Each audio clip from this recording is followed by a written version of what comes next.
J.K. Rowling's Harry Potter and the Chamber of Secrets, Chapter 12, The Polyjuice Potion. என்னாச்சு, கிடைச்சதா அப்படின்னு Hermione மூச்சிறைக்க கேட்டா. Harry அவகிட்ட காயலோட முடிய காட்டினான். நல்லது, அப்புறம் நான் துணி துவைக்கிற இடத்துல இருந்து கூடுதலா 2-3 மேலங்கிய திருடிட்டு வந்திருக்கேன் அப்படின்னு ஹெர்மாயினி ஒரு சின்ன துணி மூட்டைய உயர்த்தி காமிச்சா. நீங்க 2 பேரும் கிராப் அண்ட் காயலா மாறின அப்புறமா உங்களுக்கு அளவுல பெருசா இருக்கக்கூடிய மேலங்கிகள் தேவைப்படும் இல்லையா? 3 பேரும் கால்ரனுக்குள்ள உத்து பார்த்தாங்க. அவ்வளோ கிட்டக்க அந்த போஷனை பார்க்க மெதுவா கொதிச்சுக்கிட்டு இருந்த அடர்த்தியான கரும் சேர போல இருந்தது. நான் எல்லாத்தையும் சரியாதான் செஞ்சிருக்கேன்னு நம்புறேன் அப்படின்னு மாஸ்டி போட்டன் புத்தகத்தின் கரை படிந்த பக்கங்களை மறுபடியும் ஒரு தடவை பதட்டத்தோட படிச்சு பார்த்தபடியே ஹெர்மாயினி சொன்னா. புத்தகத்துல சொல்லப்பட்டிருக்கிறது போலதான் இதுவும் இருக்கு. இதை நாம குடிச்சு முடிச்ச அப்புறமா மறுபடியும் பழைய நிலைக்கு திரும்புறதுக்கு சரியா 1 மணி நேரம் அவகாசம் இருக்கும். சரி, இப்ப அடுத்து என்ன அப்படின்னு ரான் மெல்லிய குரல்ல கேட்டான். போஷனை இந்த 3 குவளைகளையும் பிரிச்சு ஊத்தி முடிகளை சேர்க்கணும். ஹெர்மாயினி ஒரு கரண்டியால அந்த போஷனை அள்ளி 3 குவளைகள்லையும் கொட்ட அது தட தடன்னு பிரம்மாண்டமான துளிகளா உள்ள விழுந்தது. அப்புறமா கைகள் நடுங்க நடுங்க தான் வச்சிருந்த கண்ணாடி குப்பிக்குள்ள இருந்த மில்லிசன் போல்ஸ்டோடைய முடிய முதல் குவளைக்குள்ள கொட்டினா. அந்த போஷன் கொதிகலன் எழுப்பும் சத்தத்தை போல உரத்த சீற்றத்தோட உசு உசுன்னு நுரைச்சு பொங்குச்சு. மறுநொடியே அது ஒரு விதமான அருவருக்கத்தக்க மஞ்சள் நிறத்துக்கு மாறுச்சு. ஐய, மில்லிசன் போல்ஸ்டோடைய வாடை அப்படின்னு மூஞ்ச சுழிச்சபடியே ரான் அதை பார்த்தா. நிச்சயமா இதை வாயில கூட வைக்க முடியாது. உன்னோடத முதல்ல போடு அப்படின்னா ஹெர்மாயினி. ஹாரி நடுல இருந்த குவளைக்குள்ள காயலோட முடிய போட்டான். ரான் கடைசி குவளையில கிராபோட முடிய சேர்த்தான். 2 குவளைகளும் சீற்றத்தோட நுரைச்சு பொங்குச்சு. காயலோடது கொழகொழப்பா காக்கி நிறத்திலையும் கிராபுடையது அழுக்கு பழுப்பு நிறத்திலையும் இருந்தது.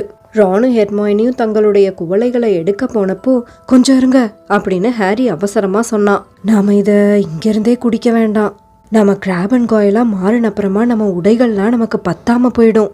அப்புறம் மில்லிசன் போல்ஸ்டோடும் ஒன்னும் சின்னஞ்சிறு பிக்ஸி கிடையாது. நல்ல யோசனை தான் அப்படின்னு கதவை திறந்தபடியே ரான் சொன்னான். நாம 3 பேரும் தனித்தனியா ஆளுக்கு ஒரு சிற்றறைக்குள்ள போவோம். அந்த பாலிஜூஸ் போஷனுடைய ஒரு சொட்டு கூட கீழே சிந்திடாதபடி ரொம்ப கவனமா ஹாரி நடுவுல இருந்த சிற்றறைக்குள்ள நுழைஞ்சான். தயாரா அப்படின்னு ஹாரி கேட்டதும் ரான் அண்ட் ஹெர்மாயினி கிட்ட இருந்து தயார்னு பதில் வந்தது. 1 2 3 ஹாரி மூக்க மூடிக்கிட்டு அந்த போஷனை 2 மடக்குல குடிச்சு முடிச்சுட்டான். அதை குடிக்க ஏதோ அளவுக்கு அதிகமா வேக வைக்கப்பட்ட முட்டைக்கோசோட சுவையில இருந்தது. உடனடியா உயிருள்ள பாம்பை விழுங்கினது போல உடம்புக்குள்ள ஏதோ நெளிய தொடங்குச்சு. வயிற்ற பிடிச்சுக்கிட்டு வலியால துடிச்சபடியே 2ஆ மடிஞ்சு உட்கார்ந்த ஹாரிக்கு வாந்தி தான் வரப்போகுதோன்னு தோணுச்சு. அப்புறம் அவன் வயிற்றுல உண்டான எரிச்சல் உணர்வு கைவிரல் நுனி தொடங்கி கால்விரல் நுனி வர வேகமா பரவுச்சு. அடுத்து உள்ளுக்குள்ள எல்லாம் உருகி ஓடுற மாதிரியான உணர்வு ஏற்பட மூச்சு வாங்க வாங்க 4 காலா மண்டி போட்டு உக்காந்தான். ஏதோ சூடான மெழுகு கொப்பளிக்கிறது போல அவன் உடம்புல இருந்த தோல் முழுக்க கொப்பளிக்க ஆரம்பிச்சது. அவன் கண்ணு முன்னாடியே அவன் கைகள் வளர தொடங்குச்சு. விரல்கள் தடிச்சு போச்சு. நகங்கள் விரிவடைஞ்சிச்சு. கைவிரல் மூட்டுகள் பொடைச்சு போச்சு. அவனோட தோள்பட்டை வலியோட விரிவடைஞ்சது. திடீர்னு அவன் நெத்தியில ஏதோ கூச்ச உணர்வு ஏற்பட அவன் புருவத்தை நோக்கி தலைமுடி இறங்கி வர்றது தெரிஞ்சது. ஒரு மரப்பீப்பாய் அதோட வளையங்களை உடைச்சுக்கிட்டு விரிவடைகிறத போல அவன் மார்பு விரிய விரிய அவன் அணிஞ்சிருந்த மேலங்கி கிழிஞ்சுக்கிட்டே வந்தது. கிட்டத்தட்ட 4 அளவு சின்னதா இருந்த காலனிக்குள்ள அவன் கால்கள் கடும் வேதனை அனுபவிச்சது.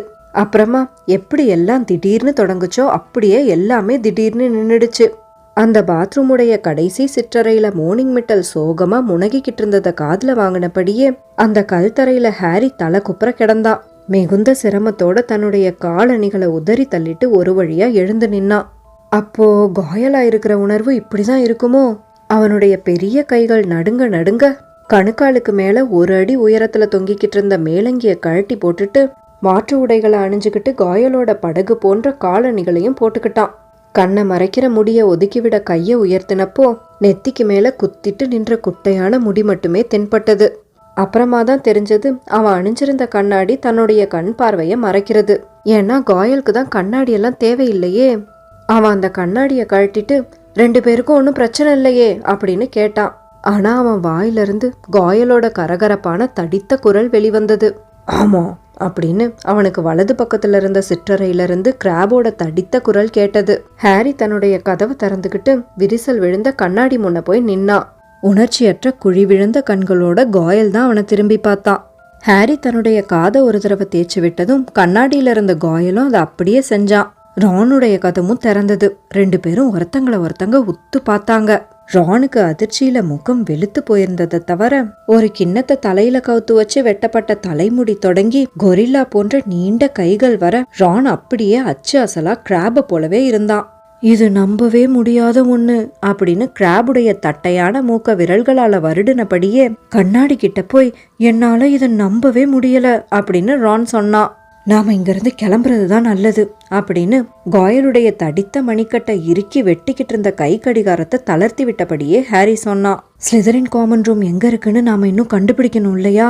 யாரையாவது பின்தொடர்ந்து போனா கண்டுபிடிச்சிடலான்னு நம்புறேன். ஹாரியையே உத்து பார்த்துக்கிட்டு இருந்த ரான், காயெல்லாம் யோசிக்கிறத பார்க்க எவ்வளோ விசித்திரமான காட்சியா இருக்குன்னு உனக்கு தெரியாம போயிடுச்சு அப்படின்னு சொன்னபடியே ஹெர்மோயினியோட கதவை வேகமா தட்டினான். சீக்கிரம் வா, நாம கிளம்பணும். உடனேயே ஒரு உச்சஸ்தாயி குரல் அவனுக்கு பதில் சொன்னது. நான் வரப்போறதில்லன்னு நினைக்கிறேன். எனக்கு காத்திருக்காம நீங்க கிளம்புங்க.